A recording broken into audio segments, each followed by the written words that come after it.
कल्पना करा मित्रांनो, तुमच्या मोबाईलवर एक OTP येतो जो तुम्ही मागवलाच नसतो.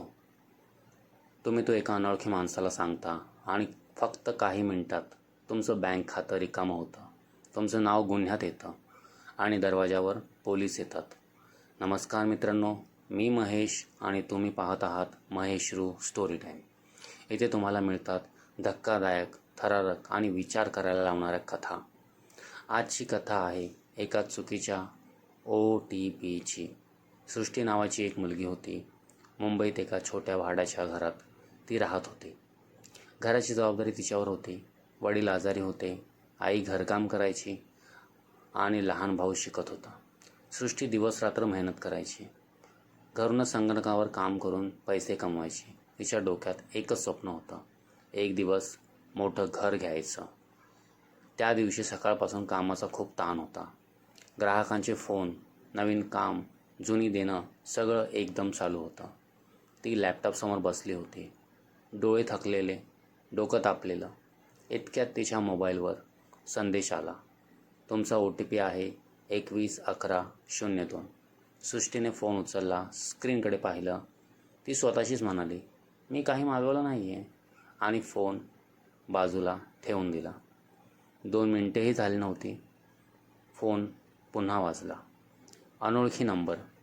सृष्टीने सुरुवातीला दुर्लक्ष केलं, पण फोन पुन्हा आला. तिने उचलला. हॅलो. समोरून एक शांत, सभ्य आवाज आला. मॅडम, नमस्कार. मी ग्राहक सेवा केंद्रातून बोलतो आहे. सृष्टी थोडी सरळ बसली. तुमच्याकडे चुकून एक OTP गेला आहे. तो माझ्या खात्याचा आहे. कृपया सांगाल का? माझा व्यवहार अडकला आहे. सृष्टी म्हणाली, कुठला OTP? समोरचा लगेच म्हणाला, मॅडम, बँकेची पडताळणी आहे. जर हा व्यवहार रद्द झाला तर माझे मोठे नुकसान होईल. त्याचा आवाज इतका खरा वाटत होता की सृष्टीचा संशय कमी झाला. सृष्टी काही सेकंद विचारात पडली. तिच्या मनात आवाज आला, नको सांगूस.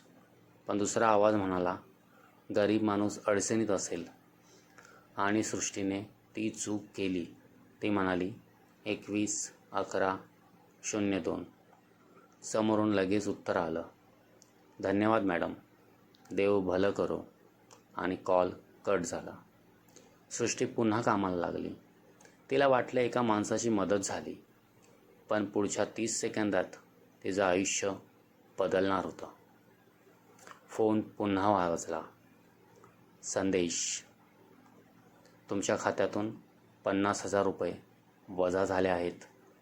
सृष्टीचा हात थरथरला. काय? तिने लगेच बँकचे ॲप उघडलं. शिल्लक जवळजवळ 0.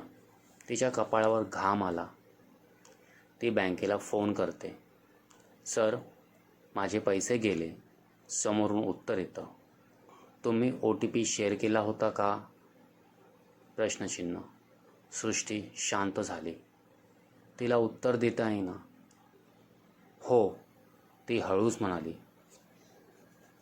समोरून आवाज आला, मग व्यवहार अधिकृत मानला जाईल. सृष्टीच्या हातातून फोन निसटला.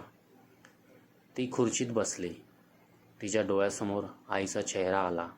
वडिलांची औषध आठवली, भावाची फी आठवली. ते पैसे फक्त पैसे नव्हते, ते घर होतं. त्या रात्री ती झोपलीच नाही. तिने कोणाला सांगितलं नाही. आज ती जेवली पण नाही.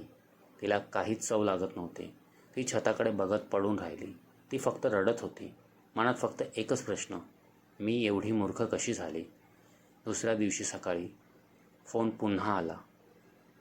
तोच नंबर. सृष्टीच्या डोळ्यात राग भरला. तिने लगेच फोन उचलला. तू फसवणूक करणारा आहेस. माझे पैसे परत दे. समोरून पुन्हा तोच शांत आवाज. रागू नकोस सृष्टी. त्यांच्याकडून सृष्टी नाव ऐकून तिचा राग भीतीत बदलला. माझं नाव तुला कसं माहीत? समोरचा हलका हसला. मला खूप काही माहिती आहे. सृष्टीचा श्वास वाढला. कोण आहेस तू? तो माणूस म्हणाला, जर मी सांगितलं की तू फक्त फसवली गेली नाही आहेस तर प्रश्नचिन्ह. सृष्टी ओरडली. तो म्हणाला, तू आता या सगळ्या खेळाचा भाग आहेस. सृष्टी गोंधळली. काय बडबड करतोयस? माझे पैसे परत कर.